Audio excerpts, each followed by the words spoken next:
Ladies and gentlemen, good afternoon, and thank you for joining us at the inaugural panel of online crime. I would say it's a pleasure to be here today, but considering who I'm with, that would be a lie, and we don't want to start this festival with a lie. Is there somebody else in the room with you there, Neil? Just, trying to see. My dog is at my feet, Douglas. She's got a good sense to hide away from you in the screen so she can't see you. Anyway, ladies and gentlemen, sorry, that's about the level. So if you want to kind of log off now, you can, because that's the level you're going to get. If you were expecting an intellectual debate on the finer points of crime, I'm afraid you've come to the wrong panel. If, however, you want to talk Tartan Noir, drinking, lockdown, and beating people to death with frozen meats, that is not a euphemism, you've come to the right place. I am, joking aside, I am delighted this afternoon to be joined by my fellow bloke in search of a plot, Mr. Douglas Skelton, who spent many a year as a journalist, a cab driver, a taxman. Am I right in that? Yeah. And he wrote shelf stacker. And you wrote how many true crime books before you graduated into crime writing? True crime and sort of criminal history. 11, I think it was. And then your first, I ran out of fingers, so there might be more. Including that 11th one that you've got, yes. That weird one that we don't talk about. Okay. And then your first crime novel, fiction novel, was? That's a very good question. He searches his memory, his failing memory. Blood City, which was the first in the David McCall. I've got no notes here, and even I remembered that. I'm old. I'm getting on. To be fair, you show it. Right, so the first David McCall book, Blood City, and that was out when? Oh, God, Neil. You might have warned me about that. I think 2013, right about then. 2013. And 7 years later, here we are to talk about crime fiction, the moniker of Tartan Noir. Is it such a thing? And where we're all going to go from here when this is all finished. So, Douglas Skelton, how are you? Fine. But we really should talk about you before we go into the actual nuts and bolts of our discussion, because you were also a journalist of sorts. I was one of the good ones. I turned the Daily Mail down twice. Yeah, but you still worked in Edinburgh, so although we don't hold that too much against you. Mm-hmm. The capital of Scotland, yes, okay. Yeah, no, bad place to work, yeah. Yes, but only by default. Only one of the many capitals of Scotland, only the latest one. So you worked there for a number of years, and then you turned to writing fiction. When did you start writing fiction, and what was the first one? 2014, Falling Fast. See, I've got a better memory than you. You're young. Thank you for saying so. I'll take that as a compliment. It's true. You might not look it, but it happens to be a fact. What can I say? It's been a hard lockdown, and I've had a hard paper route. Listen, I was fresh-faced when I came onto the crime scene in 2014. Right? I was fresh-faced and bushy-tailed, and then I met you at Bristol, and you were the first author I ever met. And look at what it's done to me. I know. It's all your fault. I remember that day, and I really need to get the mirror that you were looking in when you thought you were fresh-faced and bushy-tailed. Bushy-faced and fresh-tailed, perhaps. Anyway, we should stop talking and stop taking the heck out of ourselves. Okay. Oh, we have to edit because it's in the afternoon, and there might be the odd sweary word, but we'll be good. Yeah. Anyway, we're both crime writers. We're both in the so-called Tartan Noir fraternity, as it were. Yes, and we'll get to that in a minute. Your thoughts on this? Well, can you tell us a bit about the origin of the term? Well, Tartan Noir, from what I understand, came from a little-known Scottish crime writer called Ian Rankin. Some of you may well have heard of him, and I think he will go far because he is very, very good. I've read his stuff, and he is very, very good. No, kidding. Ian Rankin, according to legend, and I don't know if this is true, but this is what I've been told, was in conversation with the American writer James Ellroy. Mm-hmm. And he was telling him what he wrote, he said he wrote Scottish crime fiction, and he said it's Tartan Noir, if you will. and it kind of stuck from there, it seems. I think there are conflicting stories, but that seems to be the favourite one. Mm-hmm. And as a label, it's fine because it is, and that's all it is. It's a marketing label, but it is kind of restrictive, and it does give anybody who's not read Scottish crime fiction the idea that it's two guys, pulling loaded bagpipes in each other and threatening to blow them away. So blow them away! No. And it's not really, because it's Scottish crime fiction just happens to be crime fiction that's set in Scotland. That is all it is. I get told that my books have quite a strong sense of place and stuff, and I do work hard to get that feel of authenticity about them. But when you're writing a book and you've got this Tartan Noir thing, and I'll never do that again, by the way, that's a horrible thing to do. This kind of Tartan Noir label, does it press on your mind that you've got to be Scottish, as it were, with it? Or is it just a case of it's something that you forget and then it's something that gets tagged on later on? I don't actually think about it, only in as much as the majority of my books are set in Scotland. Yeah. That's only because that's where I live. That's what I know. The stories themselves, I believe, could be set anywhere. But in order to give it the strong sense of place, as you do with the Doug McGregor books in Edinburgh and its environs, and now with the new series that's set in Stirling, you give them a strong sense of place, and I try to do the same, but it's only because that's where they're set. I don't sit down and think, well, this is a Scottish book, so I really must make it Scottish. Yeah. How do you make something Scottish? Again, I was thinking about this in advance of the panel. Yes, I do actually think about things before I say them occasionally. Try not to pass out. That makes one of us? I think for me, it's the fact of, because you're rooted, I mean, we're writing about places, you write about Glasgow and the Highlands and Perthshire and areas that you know. I've written about Edinburgh, the Isle of Skye, Stirling and central Scotland. And these are places you know. But I think, for me, if I was intentionally trying to tartan up my prose, it would read as false. I think you've just got to be as authentic as you can. Yeah. Forget about it. And hopefully, if you're writing about a place that you know pretty well, for example, for you, Glasgow, for me, Edinburgh, you get that feel and that beat. Because every city has a certain feel and a certain atmosphere that you can channel into your writing. But I think if you made a conscious attempt, I think you'd be in a lot of trouble if you did that. I think if you make a conscious attempt to do anything in your writing, you can get yourself in a lot of trouble, because that means that you're going to overwork it, because you're aware. I think most of what you do should flow. It should come organically. Yes, you have to go through it and say, well, I'm not bringing that location out. I'm not, putting my action against a believable backdrop. So you'll hone there, and I do a lot of honing in my books. I'll do a first draft if I can get to the end, and you know why I'm laughing. And then, yes. Just to explain, dear viewer, I'm writing one now, and it is murder. To use a term, I'm desperate to get to the end, and it just keeps. It's like being in a nightmare, and it seems to be receding from me the faster I go. So I'm trying to get to the end, and then once I've got a workable draft, I will then go back and I'll hone and I'll hone and I'll hone. Some authors, as you know, they say that they write the first draft and that's it.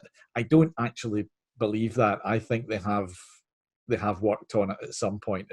They might do one complete draft, but each section they'll have gone over a few times, I would imagine. But I might be. Perhaps they're more talented than I am.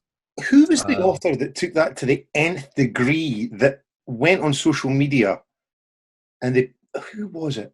They posted something that said, I agonize so much over my work that every sentence, every comma, etc., and from now on they will not be edited. They must be presented pure. And this is the way. Who was it? Anne Rice? Somebody said that. I don't. If she wants to do that, she's earned the right to do it. But I wouldn't have the chutzpah to. If she, yeah. No, I mean, the thing about writing books is it is a collaborative process. Yes, our names are on the cover. Yeah. But you've got sometimes two editors who have helped, who've gone through it for you, who've discussed it with you. You've got all the people that read it. Yeah. I read your stuff, you read mine. We've got other friends, Denzel Myrick, Carol Ramsey, Michael J. Malone, Teresa Talbot. All these people will read our stuff. We'll read theirs. Yeah. And they'll give notes. Then you've got the person that designs the cover. You've got the person that typesets. It is a collaborative process. It's just that our name is on the cover because we're the originator. It is our baby. We get the blame when it goes wrong, but conversely, we also get the glory when it goes right. Yeah. If glory is the correct word for barely scraping a living. But it's You're barely scraping a living.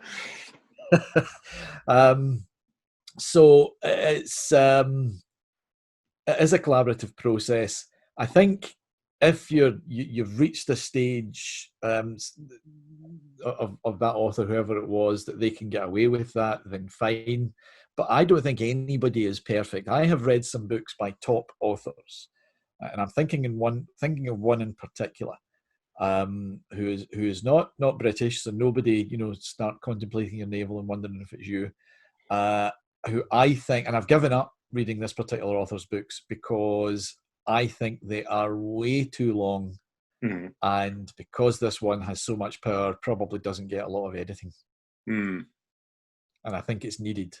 The thing is, I mean, again, this might be my background showing, but as you know, I worked in newspapers for many a year, and one of the jobs that I did was I was a sub-editor, and the job of a sub-editor is when a reporter writes a story and it gets put on the page, the sub then picks it up and goes through it and edits it and looks for factual inaccuracies, things that might get them into trouble legally, and then we top and tail it with a headline and captions and whatever, and that was part of the job.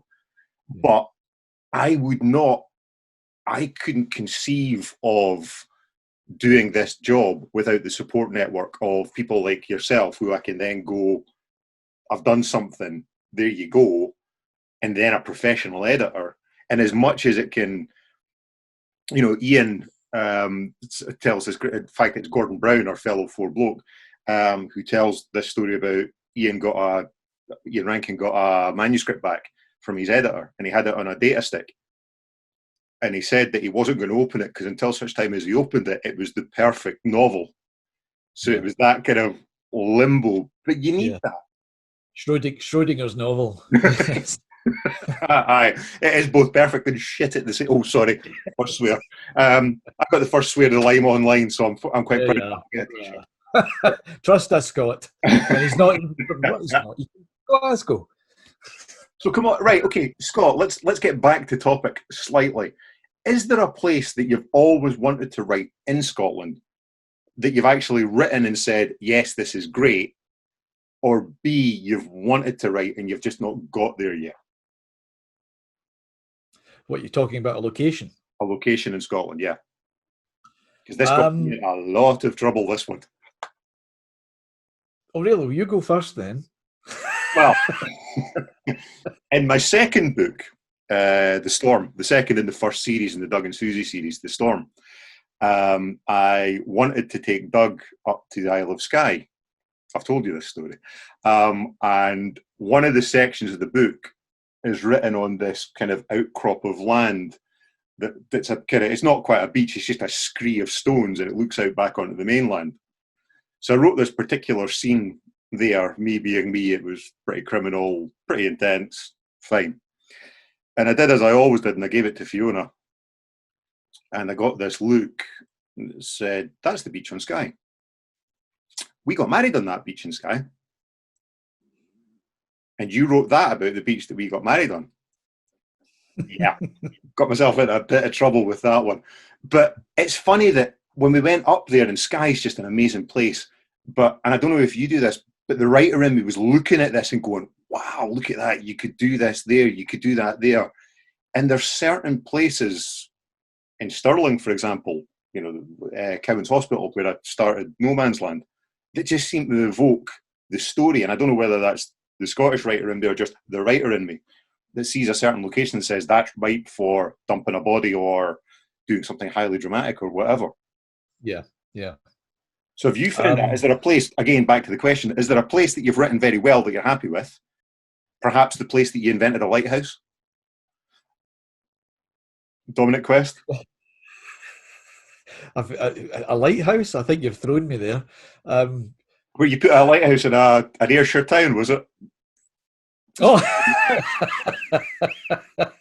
yeah, it didn't actually end up in the final book, but I wrote the introduction to in the opening chapter to The Dead Don't Boogie, which was one of the Dominic Quest books, and when I wrote it, I put a lighthouse in this in Saltcoats, which is a seaside town on the west coast of Scotland. And I had this memory that there was a lighthouse there, and I've been there many times since. But I still put in here until it was a friend of mine who was born there, and he happened to read the opening, and he said, "Oh, that's fine." He said, because full of enthusiasm. He said, "But there isn't a lighthouse in Saltcoats." So I had to. And I was certain that there's a lighthouse. I've even got a memory as a child walking to the lighthouse when we went on holiday to Saltcoats. So when Saltcoats was deemed as exotic to a Glasgow boy, but it wasn't. But in the next Dominic Quest book, Tag You're Dead, the climax comes on this sort of cliff top in Perthshire, Yeah. which actually exists. And it's near Kinlochranach in Perthshire, and that area is my idea of heaven. I just love the place. I haven't been there for years, but I love the place. And when I decided to have the final face off in Tag You're Dead between Dominic Quest and the bad guy, I wanted to do it there. And I even had Quest staying in a cottage that I stayed in there once. I don't actually identify the exact area. I just say it's near Kinlochranach. And so I have Quest staying in the cottage that I stayed in, and then going up onto there for the climactic set 2. And I'd like to go back to that area because I think I will. I've got something in mind for the future. For roundabout the Kinlochranach area, the Lochranach area, Ranach Moor, because I just love the place. I just think it's absolutely magical, totally magical. But I use the mountain there. There's a mountain called Schiehallion. And when I wrote Thunder Bay, which was the first in the Rebecca Connolly series, and that's set on a fictional Scottish island, I lifted Schiehallion from Perthshire and put it onto this island because I wanted that. I didn't call it the same thing, but I wanted this mountain there. So again, that's what writers do. We pick things from here and there like magpies. One thing that you said, a character that you mentioned there, which will inform something that I said at the start of this about. Just before you go on, I just want to say we're not going to have any sort of fly little subliminal advertising, about books on here. It's just not us to do that. And I'm too classy to do that. I just get the wrong shoulder. I'm entirely too classy. Yeah, you mentioned a character there called wonderfully titled Dominic Quest, who got 2 books and a novella. Yeah. But one of the things was Dominic A has the most inventive self-defense weapon ever in frozen meat. But he also used a stapler in the first one. True. But no, the thing about Dominic is there's this humour in it, and it's very West Coast. It's very Glasgow. Do you think you could have written Dominic anywhere else but that with that humour? Or is that of his place and of him? I think it could have been. I think it could have been set in New York. I think it could have been set Yeah, definitely New York. Certainly Glasgow, because that's where I'm from. Glasgow has this style of humour as well. It's very, very fast, quite insulting in a lot of ways, which I think it shares with New York. I think you could probably get away with it down in London, but it's what I've always said. You can take the stories that we do and you can place them elsewhere. You would need to change certain elements. You would need to change locations. You need to change some of the speech patterns as well, Yeah, and the slang that you use. But excuse me, um, I think a good story is a good story no matter where you set it. But you just have to try and bring the setting to life. yeah, And that means that's where write what you know comes in. It doesn't mean that you can only write what you know about. yeah, It just means make sure that you know about what you're writing, and that means do your research, whether it's about location or procedure, yeah. the effects of obscure poisons on the body, that you know what you're doing. Exactly that. I mean, when I live in Dunfermline, as you know, Yeah. in Fife, which is about 40 minutes away from Stirling. And when I came up with the idea for writing the Connor series, I didn't know Stirling other than it was the place that Bloody Scotland was held, and I went to Bloody Scotland, and I knew the path from the hotel at the bottom, the Golden Lion, to the top of the town, and the pubs in between, and that's all I knew of Stirling. Yeah. When I decided to write a series there, I basically packed Fiona and Alex into the car for about a month, and we went every weekend back and forth, and I just got lost in Stirling and immersed myself in it to get that feeling of location and character about it. And then once you've got that, if that translates into the books, you're onto something, hopefully. Yeah. So we're here because of this. I was about to swear again there, viewers. This virus that seems to have kind of destroyed everything, which is really annoying me because I was really looking forward to Lyme this year. But we're doing it this way. But how are you coping with it, and how are you reflecting it in the books? Well, I live in a fairly remote place, as you know, and so I'm kind of used to the isolation. I mean, I can go days on end here without actually seeing anybody or speaking to anybody, so that's kind of new. That's not new to me. I am finding it unusual. It has to be said, and I'm finding it very, very irritating because it's affected all our lives in such a way, and there's the unknown. We don't know how it's going to affect us, for the next few months, for the next few years, but also, in a more immediate way, you talked about that you were looking forward to going to Lyme. Everything I had booked for this year has been cancelled. Yeah. So I mean, it's a blow, and as much as I like my own company, well, I don't actually like myself very much, but I'm used to being on my own. I've got the dog, I've got the cat. I still like to get out and about now and again, and meet some people, at least for 5 minutes before I then run and hide in my bedroom in my hotel, as everybody knows. At the very thought of actually being sociable. So from that point of view, yeah, there has been an effect, and it is a continual worry. And the writing, I don't know whether how much to put about what's happening in the next book, because obviously it's going to impact on the world, and can you just ignore it and carry on as normal? And given that this book won't be out until next March, we don't know what the situation is going to be like next March. I'm in exactly the same boat. Yeah. Exactly. On you go, sorry. No. I was just going to say that it's exactly that. I was very lucky in that the Point of No Return, which comes out in September, as long as the virus doesn't throw something into the mix with that, I got that finished just under the wire before this really kicked off. So I've been able to kind of concentrate on editing, as we were talking about, rather than actually trying to write something new. I've been editing something that's existed. But one of the problems that I've got is with Connor being a close protection officer, how does he operate in a post-virus world? He couldn't operate in lockdown.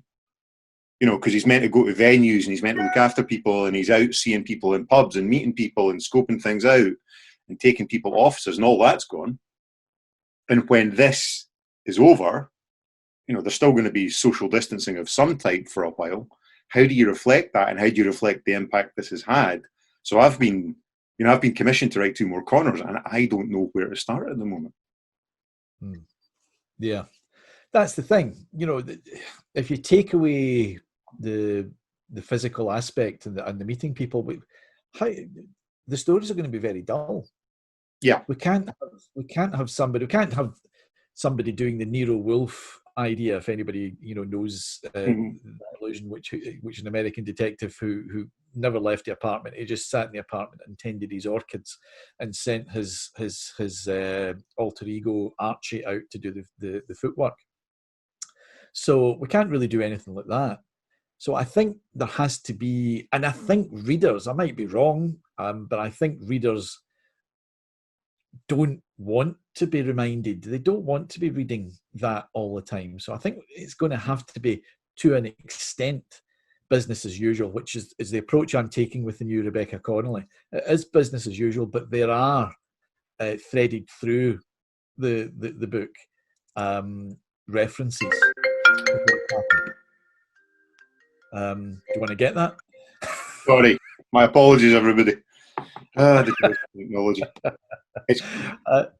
So it threaded through that there are references to what we are going through just now, but that's all just references. Yeah. Whether or not they'll make the edit, I don't know. The editor might say, no, I don't think we should bother doing something like that. Who was it? Was it Stuart McBride? I'm pretty sure it was Stuart McBride who said that if you want to read the social history of a country, you know, of what's going on at that time, read the crime fiction for the time, because it reflects everything. Yeah. I think one of the things is it's going to be really interesting to see how, because basically what writing is, to me anyways, you're taking the world and you're trying to make sense of it. So this will pop up at some point, but what will be really interesting is how people deal with it and how it actually steers the genre. Because we were talking earlier on about, you know, the open spaces of Scotland. That's all closed down at the moment. The tourist industry is gone, maybe not to recover in the way that we saw it. So then how do you write stuff about going to Skye when you can't go to Skye, or you've got to go and be 2 meters distant and all this type of stuff? So it's interesting to see what it's going to be. That's the imponderable about it. So, I mean, really, all we can do at the moment is just try and carry on as normal, but acknowledge the fact that this has been going on. So, speaking of normal, let's get back to frozen meat as a defense weapon. Tell us about that. You're not getting away with this, so you might as well. Well, this was Tag Your Dead again. And Dominic Quest was confronted in an empty butcher shop in Glasgow by one of the heavies, and it degenerated into a bit of a spot of fisticuffs. And Dominic Quest can kind of look after himself to an extent, but this guy was big, and eventually he had Quest on the ground in the freezer, on the floor of the freezer, and was pounding the life out of him basically. And Quest used whatever he could at hand, and it turned out it was frozen pork chops that he stretched out and grabbed in each hand, and gave the guy a scene to with the frozen pork. So in The Dead Don't Boogie, he defended himself, as I said, with a stapler. There was a gunman trying to get into an office, and he was barricading the door, but the gunman got his hand through with the gun, and the only thing that Quest had was an office stapler that he picked up, and he started to staple the guy's hand to get it to pull away. So now, neither of us, right, plan, which is the right way to write. We just go. If Mark Leggett's watching this, our fellow bloke, he's an arch plotter. Which is not joking aside, there is no right or wrong way as long as you get the words down, but we're both from the don't plan, just go. Yeah, we're both from the right way. Aye. Were those given that those were kind of slightly weird weapons, was that something that was purely situational, or was there something in the back of your head that somebody had done something nasty to you with a stapler at some point and you thought, I'm going to get my revenge? No, no, it was purely situational. It's just the way that I wrote it. With the Dead Don't Boogie, I had written about 40 to 50,000 words, and I had to actually stop and say to myself, I'd better think of a storyline here, because all I was doing was throwing in set piece after set piece. I was coming off the back of the Davy McCall novels, which were dark. There was humour in them, but they were very dark. And I wanted to have some fun with the genre, while at the same time telling, hopefully, an exciting story.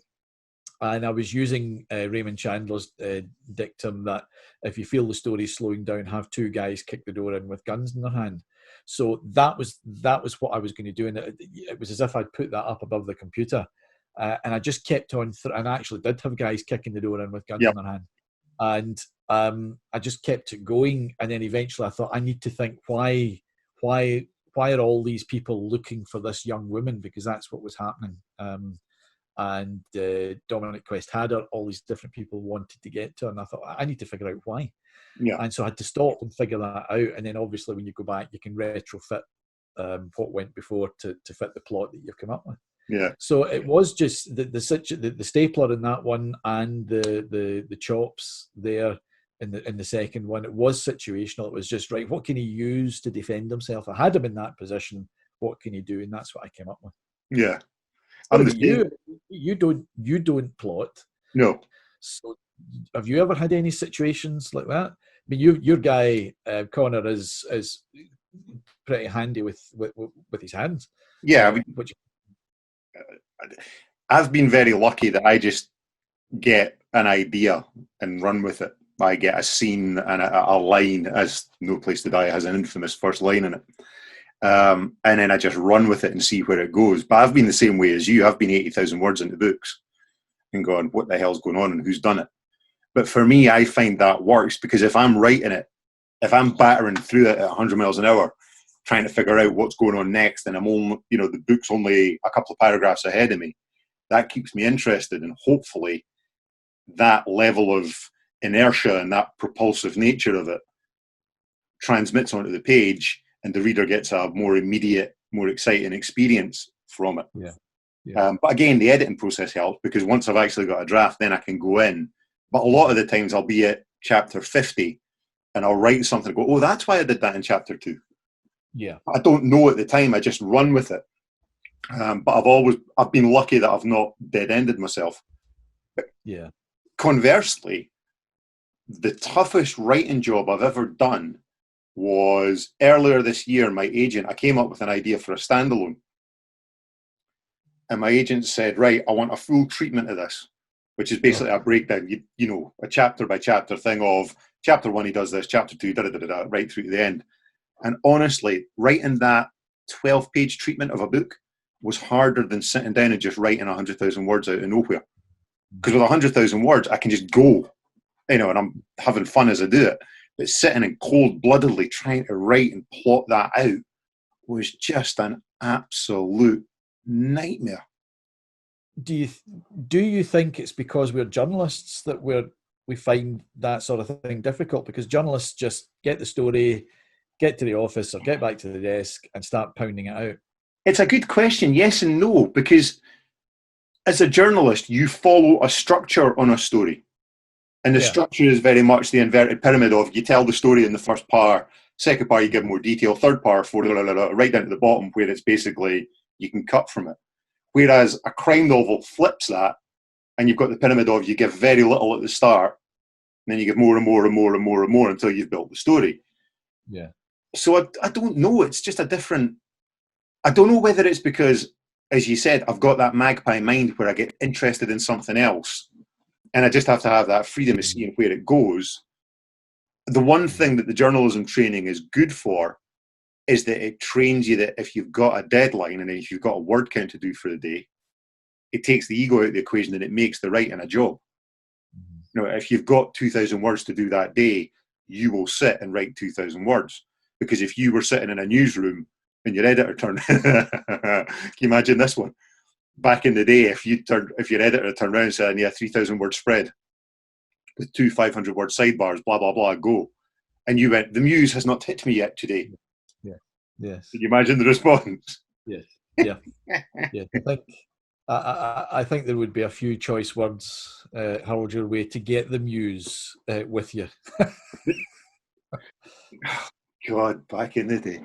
But no, I suppose the journalism kind of it informs the work, especially it's helpful in the fact that because I don't know what the hell's going on, I approach all my books like a journalist would, and I investigate what's going on as a journalist would, which is why the first three books featured a journalist and why the second series has a journalist in it. Yeah, yeah. Well, my current series, the Rebecca Connolly books, it's about a journalist. It's weekly newspapers, which was my background. So yeah, and they're handy. Being a journalist, it's a handy device to use if you don't want to go down the police procedural route.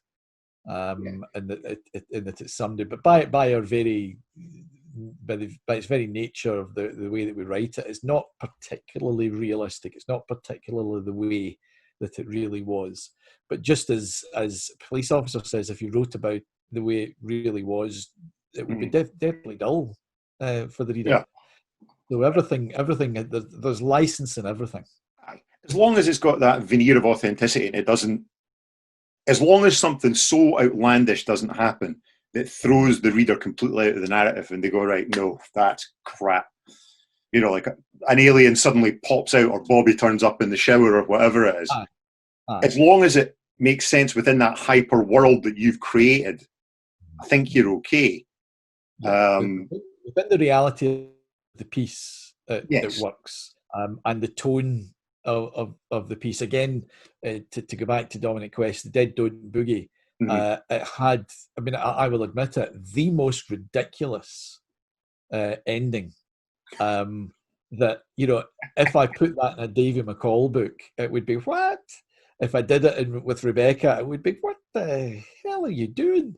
But in the Dominic Quest world, I think it worked.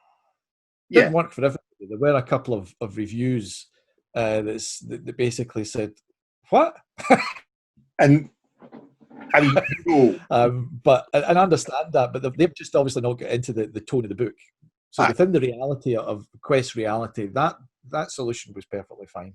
Yeah, and you know that I think the Dominic Quest books were criminally underrated, so excuse the pun. Is there going to be another one? Are you going to go back to Dominic? I don't think so. Come on. I don't think so. I'd like to. I'd also like to go back to Davy McCall's world as well. But you have. Yeah, I was just about to say the more eagle-eyed of the readers of the Rebecca Connolly, the last Rebecca Connolly book, and again, none of this advertising carry on, it's shocking when authors do that. I just think it's terrible. I know, it's disgusting. Make sure that you see their book and say things like, available at all, good bookstores and online, that sort of thing. It's just, we won't do that. It's tacky. It's tacky. But in the Rebecca Connolly books, the more eagle-eyed have noticed that there have been references to Davy McCall's world, shall we say, and I actually continue it in the third one. And is that because you're not finished with the character, or the character's not finished with you? I think it's a mixture of both. I really think it's a mixture of both. I've got to watch How We Say, because if nobody has read the Davy McCall books, and there's 4 of them, and particularly if they've not read the last one, don't want to give away any spoilers. But certainly the world that it comes from, which is Glasgow's underworld. Yes, I deal with that in the Dominic Quest books, but it's in a different way. Yeah. And the book I wrote after that, the Janus run, was actually set in New York. So it had no relation to it, but I wanted to drop these. They're practically Easter eggs as well, in a way, that I'm just dropping in there. Yeah. Anybody who's not read them, it won't matter. But if you have read them and you remember, you're going to say, "All right, that guy in the bar, is that And it has got, you know, and this gangster you're talking about, is that guy's son? yeah. And it's really just to show that they all inhabit the same world. In fact, in The Blood is Still, the second Rebecca Connolly, there's even a reference to the second Dominic Quest book, Tag You're Dead. Is there? I missed that. Yeah. And a reference to The Dead Don't Boogie. There's a cop in The Blood is Still, a female cop. Right, yeah, of course, yeah. And she was a female cop who was in Tag You're Dead. And at one point in the book, she's thinking about the mystery, she's thinking about what's going on, and she says somebody once said to her, "The dead don't boogie." And I do these things because it amuses me. And even though Rebecca Connolly's deathly serious, I like to think that everything that I write inhabits the same universe. Yeah. So is there a potential that there could be a kind of Marvel movie event in the Skelton verse where they all, you know? It would be good. Unfortunately, they're all with different publishers, so that I don't know what the situation would be like there. So I have to do it very obliquely. But you know, I suppose it's conceivable that they could all sort of come together at some point. See, the thing for me is that because I just got the rights back for the Doug and Susie books, I can do what I want now. And the thing that keeps on hitting me is with all these bloodthirsty headline grabbing stories that are happening in Stirling, how long would it be before a certain Edinburgh-based reporter with a nose for trouble decided? It wouldn't be long. I mean, it really wouldn't be long. And then Susie could also be involved. Exactly, because with Police Scotland sending everybody everywhere. Yeah. So it's, and I think I think you should, actually. I'm resisting the idea at the moment. But yeah, it's getting a stronger and stronger pull to bring them all together. Yeah. And then see what happens. Yeah, that would be interesting. I definitely think it's a good idea. You need to watch that one doesn't overpower the other. That one character, you know, if it's a corner book, then you know, ensure that it is a corner book, that they're just making a cameo, if you like. It's fairly fair to say that Connor would overpower everybody anyway. Yeah, I think he would. Yeah. He's a bit of a lad. He is. I wouldn't like to annoy him. And completely polar opposite from me, then, obviously. Yeah, no, I annoy you frequently. Yes. And the only way that you're emboldened to do it at the moment is we're stuck in our houses and I can't get to you. It is my mission in life to annoy Neil Broadfoot. Yes, drive me to distraction. So what's next for you then? You said that you're finishing up the third Rebecca book just now? Yeah. Right. Or trying to finish up the third Rebecca book. After that, I've got a few things in mind. I need to talk to I've got a new agent. Mm-hmm. So I need to talk to Joe Bell, who's absolutely wonderful, about the way forward. What can I do next? I've got a host of ideas, and basically I'm just going to say to Joe, what do you want me to write? And you know, she'll say, write that, and I'll go and do it. So hopefully, you know, that'll be something good. Okay. And when's the next Rebecca Connolly out? Oh, probably next March. Next March. But the one that you've got just now that you don't seem to have a copy of at hand is called... No. It's called The Blood is Still. Mm-hmm. And I just wish I did have a copy, you know, to hand. You would be disorganised. But, you know, I'm just totally unprepared. I really should think about marketing all the time. You should. And, you know, they tell you, keep mentioning the title, The Blood is Still, now available. But that came out in March there, just before lockdown. Sorry, you were going on so long, I decided to pick up a good book and read it. Right, and what was the good book that you picked up and read? No Place to Die by somebody called Neil Broadfoot. Which is... has a cracking pace and a satisfyingly twisty plot, according to James Oswald, who we should congratulate because he's been longlisted for the McIlvanney this year. Yes. He's a lovely guy and he deserves all the success that he gets. All the long listers. Actually, yes, all of course. James just came to mind because he's one of the nice guys. Right, one last question, the probing, serious question, and then you can fire one back at me. Okay. The blood is still. Uh-huh. The blood is still what? It's still. It is no longer. It is immobile. Uh-huh. It does not flow. Because every time I read that, I love the book. Every time I read that title, my next question is, what? It comes from, and you're not the only one, Des O'Myrick does this all the time about The Blood is Still. Between that and putting it in his books as a dentist or something like that. Michael J. Malone put me in one of his books as some sort of dribbling lunatic. Which, a very accurate description then. Well, I don't know, just unfair. I'll get him back one of these days. No, it comes from a quotation which I can't bring to mind, but it's on the it's at the entrance to the heritage site at Culloden on the battlefield, and that's the wording, and that's where I got it. I saw that, and I said that's ideal for it.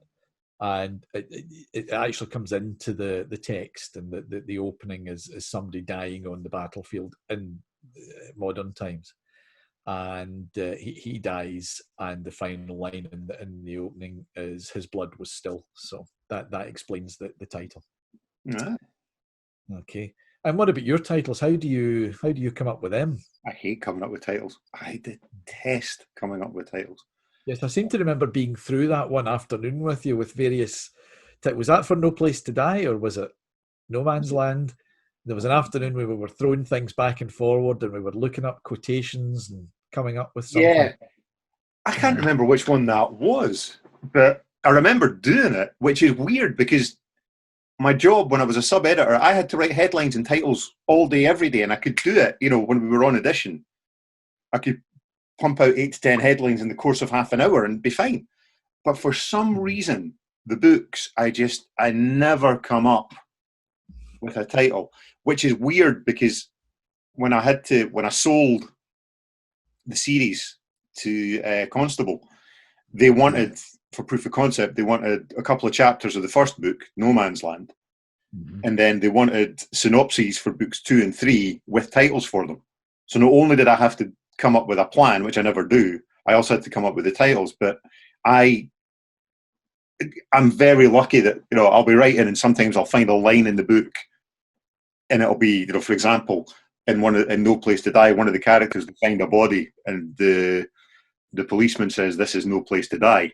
And when I was going back through it, I found the title. But yeah, I don't know what it is. I've just got this blind spot for my own titles. I just cannot write them at all.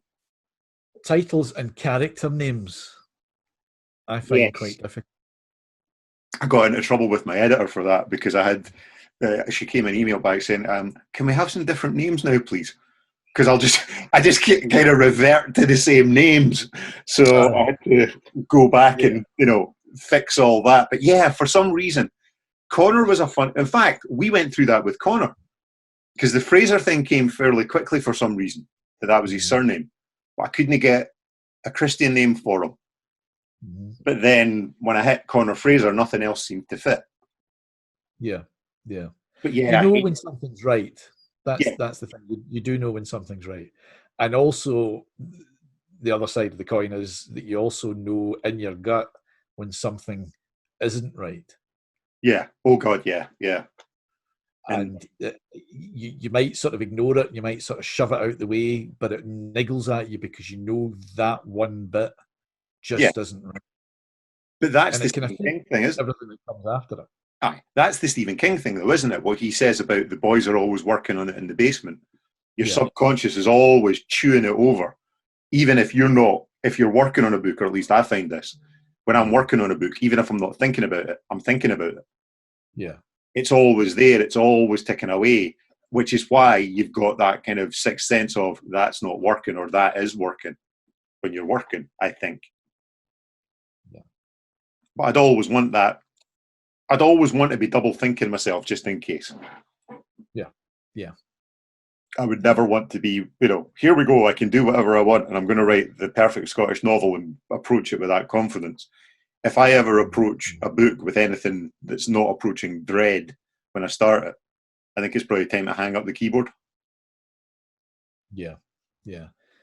Approaching dread when you start it, dread in the middle, dread at the end, and then it just gets worse when you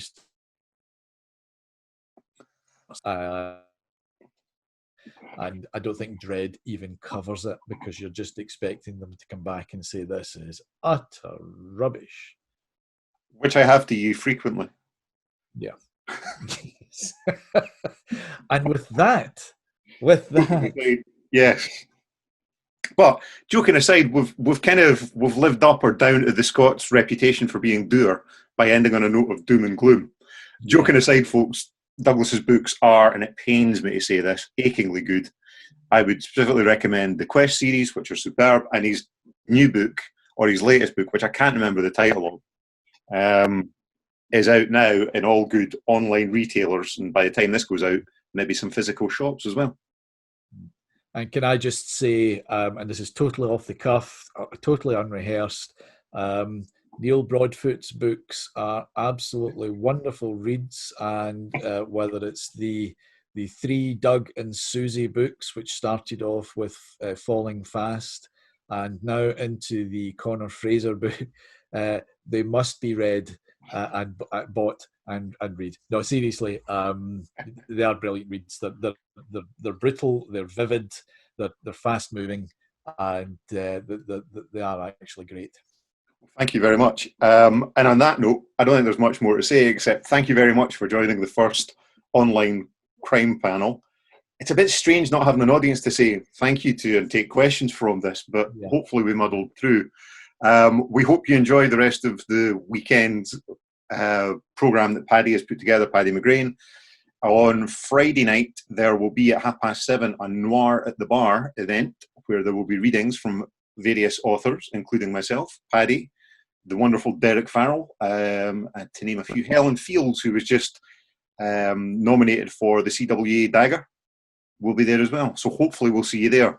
And that will be at 7:30 in the evening, so you've got no excuse not to pour yourself a drink and come along and enjoy the fun. But on that, we will say thank you very much and enjoy the rest of the festival. Thank you. Thank you.